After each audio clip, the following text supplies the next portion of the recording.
In a recent sit down with Donwill, which you can see on the screen if you're watching, Donwill's from the rap group Tanya Morgan. He now does some stuff with Okayplayer in this series. I think it's called the Almanac of Rap. But anyways, he sat down with Lupe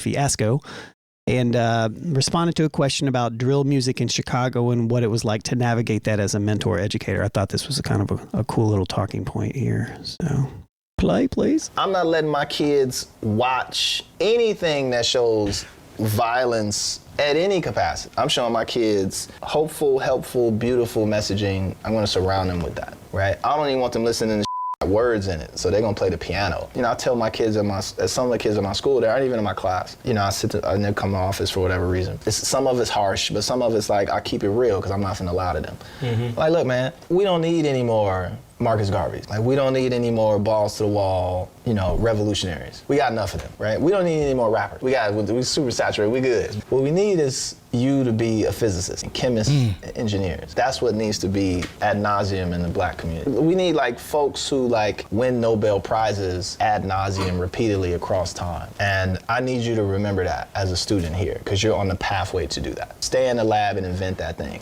The hood. Who this new gang chief just got out of prison and he doing an interview on such and such and you finna spend an hour.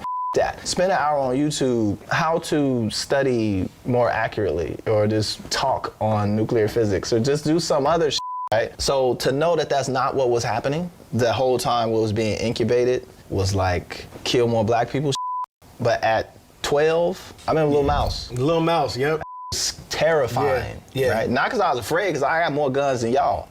Yeah, but just to see that that's what, like, we creating child soldiers, like that's the shit upset about seeing in the Congo, right? Kids running around with AK-47s. I had to come to terms with, I just had to get into my gang and was like, this gang okay, cool. Just make sure that make sure y'all keep that shit in Inglewood, contained to y'all little gang piece, right? To y'all little beefs. Yeah. And eventually y'all gonna whack each other. You know, it hurts, but okay. But just don't up Lil Terry, who on his way to college, or on his way to don't up Lil Terry. He right though, especially not Lil Terry though. Protect him. As long as y'all protecting him, even when y'all whacking each other, cool. And some of them do that. Some like, look, we'll never let it touch this side, but I'm killing this I see him. I had to separate the music from the lyrics. And it was like, I had to appreciate this, but at a certain point I tapped out too. I was like, I can't keep listening to this. Yeah. He made very valid points. I love this. Oh, I love this. Yeah. I love everything about this. Being a former Chicago resident, he is absolutely correct. Being a person that used to work in Inglewood, he is absolutely correct. And this message is dope. I love the part about the physicists and the doctors and all that. Yes, we do not need any more rappers. Please, we don't. Thank you, Lupe, for saying this. And this is all from the frame of reference of them talking about how drill.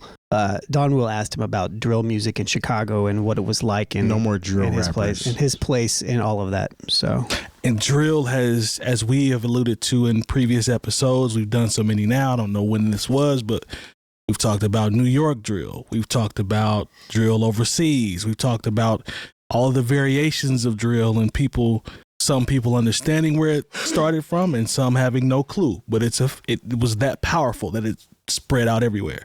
Lupe's message that he's saying to his students and just kids, or even what he talked about with his children, I'm 100% with that. 100% with everything that he's saying, because that movement was that powerful, and it's a whole bunch of ignorant stuff that came from it. So I love what he's saying. I think it's extremely dope, and it's just a dope message. I appreciate what he's saying from being a rapper or an MC, because generally in the hood, you only see people that are doing good or aspire to be hoopers, football players, rappers. You know what I'm saying? Those style jobs that are more the ways to vanity, get out. They're more vanity jobs at the end of the day. Yep. For him to be in a position to where he's a rapper and he's a teacher, and he's telling his students, these are the paths that you need to take in order to achieve and be something greater than anybody else in your lineage has ever been, makes a lot of sense, because these jobs and these careers that he's talking about, people don't even think about them. Like when you were in school, did anybody approach you or tell you about being a physicist or even being a doctor? They try to, I know back in my day, they would, I say back in my day like I'm old, but and whatnot. Yeah.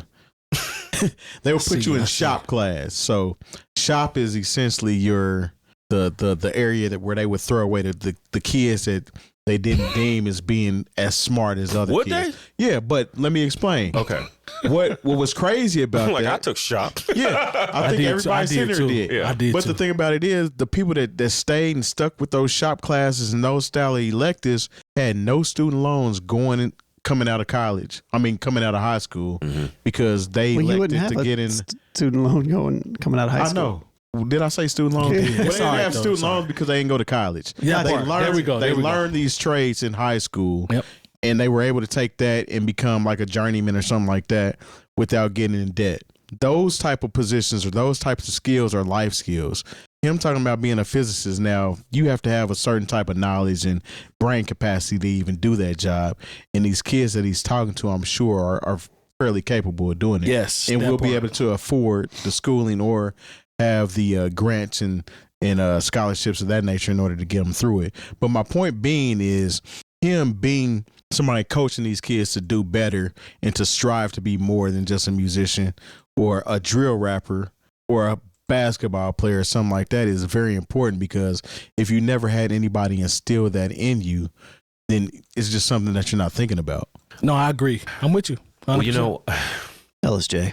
I get what he's saying, and I appreciate it. You know what I'm saying? But I there's a piece that you brought in that and Killer Mike has talked about this too. We're like, okay, physicists, that's, or any type of doctor, somebody who's going to be in that is something very big to aspire to. And sometimes there are people who have that natural amount of brain activity and capacity to where if someone can just tell them about that, they would go to that as quickly as possible. You see somebody's grades and you see what they're interested in. They read books for no reason at all. That's a person that could be a physicist. But you know what? There are people who, like you talk about the shop. There are people we need. If anything, what we need is carpenters, plumbers, and electricians. Those are the jobs that you can make good money at. Like I said, come Forever. out. Yes. You can do those jobs for a long time, and a lot longer than you could be a rapper or a producer or gangbang or whatever it is that, Lupe is trying to essentially steer people away from. But, I also see this, and I know it's a different perspective. I spoke about this, probably 150 shows ago when we were trying to talk about, financial literacy and trying to impart that on to people. And I said, and I'll repeat it again because maybe we got some new people who didn't hear that show 150 episodes, 200 ago, where I said the majority of black people in this country are not cool. Like, they're not gangbanging. They know they got to go to school. They know they got to get up and go to work. They know they got to take care of their kids in the best way they know how and the best way that they can. That is the reality. Like, so much of what has become black entertainment, like what we've talked about so many times before, is a fantasy. Being out on the block, popping bottles, standing on couches, riding clean. A lot of this stuff is really, it's aspirational, but it's unrealistic for the average black person who gets It's up. not even a fantasy though. But because most of the people in that situation they're in there because they have to be. They don't necessarily want to be in there. Now, the fantasy part is the making it out of that, or being, like Kanye said, most of the people he knew that was rock stars was dope men or dope boys because they had already. Right. But even when we talk about people who come from, the impoverished neighborhoods, somebody who's a teacher, somebody who, maybe you don't know an astrophysicist. I understand that. I grew up in the suburbs and don't know an astrophysicist. So that's something that's really a lot less attainable and accessible. But you knew somebody who might have sold insurance. A guy who, he might have ran a little corner store. Like, I think, like I said, and I hope this doesn't come off as conservative Republican Jay, but every black person in this country, it's sometimes a cop out. It's like, I didn't see anybody who was successful except for the dope man. And when I watched basketball on TV, and it's like, you saw people who were able to live, raise their families, and do the right thing. You just, you gravitated towards the dope man because he had a big car, but you didn't, you didn't learn the lesson when he went to jail or when he was shot dead in the street. That should have been, for some people, that's not enough of a deterrent. But all I know is, like I said, there are enough black people in this country who are teachers, doctors, lawyers. You see it on TV. Everybody talk about, I see on. maybe that's what you see in the neighborhood, but you see black, unless you just watch BET all day, or you just watch the worst I don't of even know what the programming is. Me neither. I don't even want to put it on BET. But unless all you watch is, gang wars on YouTube, you can't tell me you don't have any concept of black people being successful in this country outside of gangbanging, playing basketball, and being rappers. I understand it's easy, because sometimes, if I tell you to walk towards the light, but it's uphill and it's a little further than walking downhill towards the dark, there's some people who are just going to walk downhill towards the dark. But, those people, I don't know if we can help them anyway. But I just sometimes think it's a cop-out whenever people say, well, all I've seen be successful in you mean you've never turned on the TV and seen a black anchor person? You've never turned on the TV and seen somebody, I don't think community they see it activist? that way, though. Honestly, I don't think people see it that same way. And sometimes growing up in those environments, you really aren't exposed to that. Like, if your parents really don't care about what you into or what you doing, that's the part. You outside, and these are literally the only people you see. They might not have cable. They might not have a TV. So the dope boy that got the nice car and the women and the nice clothes, that might be the only person that they see doing good. Or they just got this new hot boy. They see Lil Wayne and them made it. Okay, I see they made it. This is all I know. I know people. It's crazy, because this is 2024. I know people that are still on that same wavelength. I mean, we've all met people that have never been out of the town that they grew up in, never been on a plane, never drove nowhere. They only know what their environment is. So I can't necessarily blame it all the way on that. Again, the information is readily available to them if they have internet. These kids got to go to school in order to the material conditions around allow them to be able to be, I think that's the big piece, the lacking piece in a way. But it's the material, you said something about in-house structure, or you alluded to that in parenting, in terms of, what's being pushed on the children too, because there's two sides to everything. There are the kids that have the opportunity to, have their parents say, well, Miss XYZ is a teacher and she made it, and the news anchor and the stuff that Jay was talking about. But there's two sides, because there are kids that, to Terry's point, that come to a situation where they don't have access, nor do they have people that are pouring any of this into them. So as a result, you ever hear somebody say the streets raised me? There are people that were literally raised by the streets. I was blessed. I was lucky. I'm not one of them. I can't sit here and say that doesn't exist, because it does. I got cousins. I got friends. They grew up that way. That's all they knew. I get it. But you know what? I know people who were raised in the same household.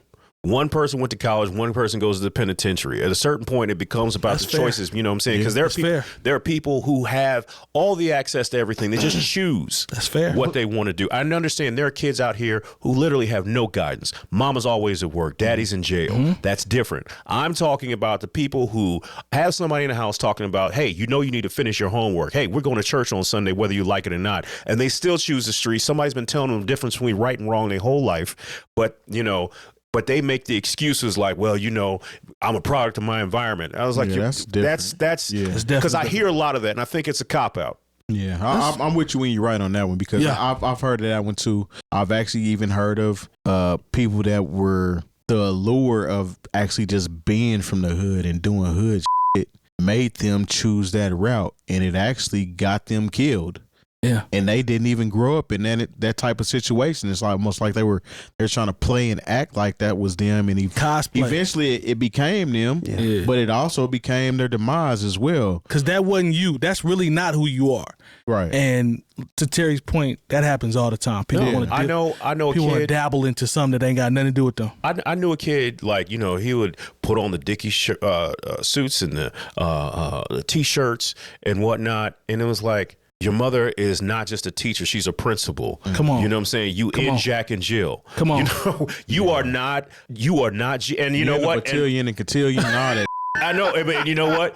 Cosplaying and being out in the streets and trying to be something he wasn't got him killed. Yeah, that happens. Yeah, I think I think those are two different things. I feel like you guys both approached that from two different angles. Because Lupe's direction was literally talking about being in Chicago and the kids in Inglewood, and them being their material conditions of what everything was, right? You just brought a completely different type of angle, which I think is also important to take but into Lupe play. also alluded to his students, to Terry's point, that will have better opportunities to fall in line with the types of jobs he was throwing out. Help you know what I'm Terry, saying? as we said. Yeah. Well, I mean, it's Terry just gotta like, make okay, he's Straight talking, you know, like, and like I said, maybe I took it another place, but I've like, if you're talking to these kids who are in Inglewood, all right, you're calling them their students. So they already are on some sort of path. It's not like they just roaming the streets, you know, and you have some influence on them. Like, there's got to be somebody who at least has instilled enough into them to where they make it to school every day. You know, like I said, I mean, it's hard because I see the condition, you know, my black people. Sometimes it makes me angry, but then, you know, and I get upset and sad. But at the same time, I realize that, like, it's the example I gave for when we talk about what we consider to be trash rappers. All right, we in a classroom, we spend so much time talking about, for lack of a better term, the permanent underclass of black people in this country, and trying to point our finger and saying, oh, this is so terrible. And yes, it's got its issues, that there's this whole other group, specifically of black children, who are trying to do the right thing, and we don't pay no attention to them. Yeah. They become victims of their circumstances and their environment. I literally know people that were involved in like after school programs for these kids whose situation at home wasn't ideal. So they would go spend time at these after school programs with mentors that would try to help them kind of focus on what they should be doing. But when that's over, they still got to go home. So they go home to parents that ain't worth a damn, or an abuser, or, you know what I'm saying? It's crazy how the cycle continues, because they have these opportunities, but they're only involved in those opportunities for that small portion of the day. Then they still got to go back to that bull. Back to reality. You know what I'm saying? Back to their reality, unfortunately. Unfortunately, we talk about influence. Everything is an influence on you, whether you want to believe it or not. I mean, the music is an influence on you. How you interpret it and how you move with it, that's a different story. But if you have nothing else to grasp onto, that music is an influence. That's why he's trying to deter these kids from Inglewood over from this drill rap situation, because that's all they hear, this beat into their head all day. I just smoked a pack of such and such that is somebody that, you know what I'm saying, somebody else killed, and now we're smoking on this pack. I want to smoke on a pack of somebody too. That's how they see it. They see everything's a video game. It's not real until it becomes real. You know what I'm saying? So I don't know. I applaud him for doing that and setting kids up. And I don't want to take anything away from people doing trades, because I actually was leading toward trades are actually more important to me personally than shipping everybody off to college, because these trades are life skills that you develop. You have them for life, and you're not in debt, and it's evergreen content from a job point of view. You know what I'm saying? Yeah. Oh no, I That's real. Look, at this point, especially when you see how the cost of college has completely outpaced, you know, the rate of inflation in this country, especially over the last 30 years. I see what it costs to go to where I went to college. I was like, wait a minute, this used to be a deal, you know, but now, you know, it's like, whoa, 40 G's, like, and this is on the low end. If you don't want to be a doctor, lawyer, accountant, engineer, you know, aviator, whatever, outside of like maybe 5 or 10 professions, you know, if you want to be a salesman, it's lucrative. There are things that you can do outside of having to get a 4-year degree to learn to be a salesman.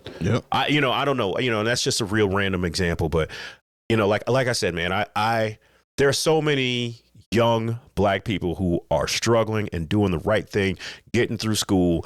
And it's like, we just pay so much attention to the knuckleheads that you would think, you know, and those kids, they listen to the same music, they watch the same movies, and you know what, they graduate from high school and go on to do great things. But it's like, we keep focusing on the little mouses and these child soldiers and weirdos that make it seem like that is the black community, and that's where we're stuck. And I'm tired of that narrative. But do you think that that narrative, not to drag this on, but like, tell me if I'm wrong.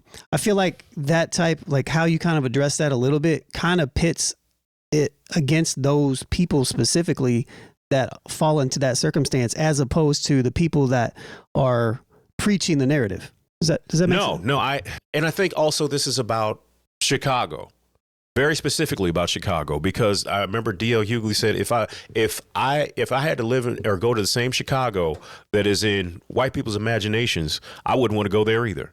A lot of and a lot of this started, I don't want to say started, but, because he could say, hey, that's the place where Barack Obama was from, and say, look how terrible it is. And then when you look at the actual statistics and numbers, I was like, Chicago is not as bad now as it was 25 years ago, And so I think it's a lot of painting of narratives, especially because the people who we seem to want to fear the most have a platform to where we see them on YouTube. They're out here, basically making documentaries of their foolishness.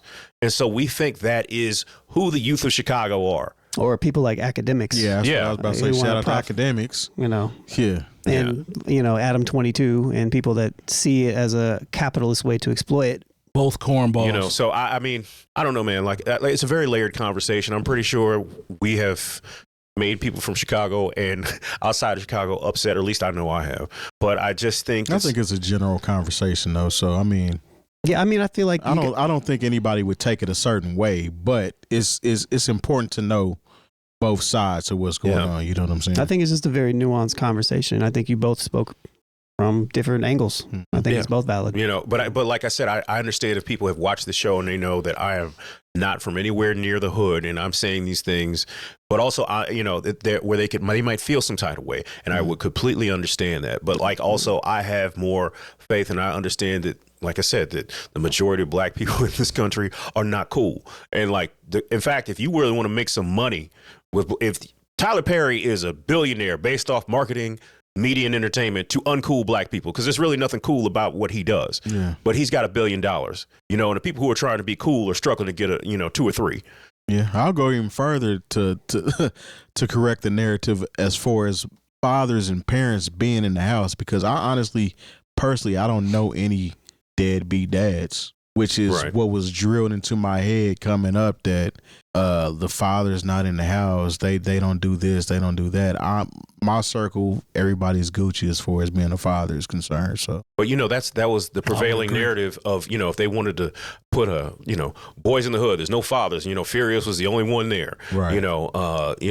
Menace to society, where are the fathers? The dead are in jail. That was part of our pop culture, and unfortunately, it has formed the brains of people who should know better. And when you look at go through the Bureau of Labor Statistics, you realize that, the majority of men are they may not be married to, whether it be divorced, they were never married in the first time. Like, they're the most active fathers. There are people who want to run with that narrative, who hate when people bring that up, but it's just true. It is true. And it's almost like, as a culture and society, we've started to self-correct that narrative, as far as, not even that, I don't, like, say you came up like that, I wouldn't want my child to have to deal with that, because, you know what I'm saying, how it affected me. And I'm not speaking from experience necessarily, but I'm speaking from how I'm sure a lot of people seen it. Because I came from a single parent household.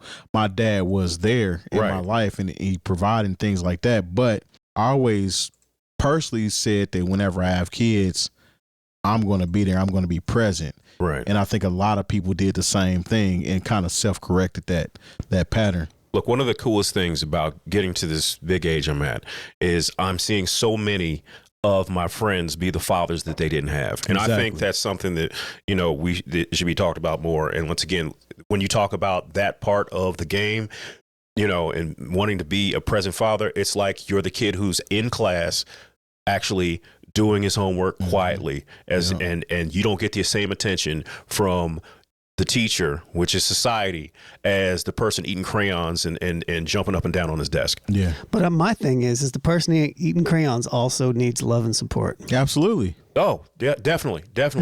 You're right. At the end of the day, because that still is somebody issue. That's still somebody we got to deal with. At the end of the day, they still need it. And what typically happens is the people that eat crayons, they get overlooked by the system as not as good, and they get put in a classroom away from everybody else. And we all saw it. Up that ramp. We all saw it. But we all saw it. But you know what? It gets to a point where it's like, I cannot like trust me. Having a mother as an educator, and many people can relate to this. It's I can.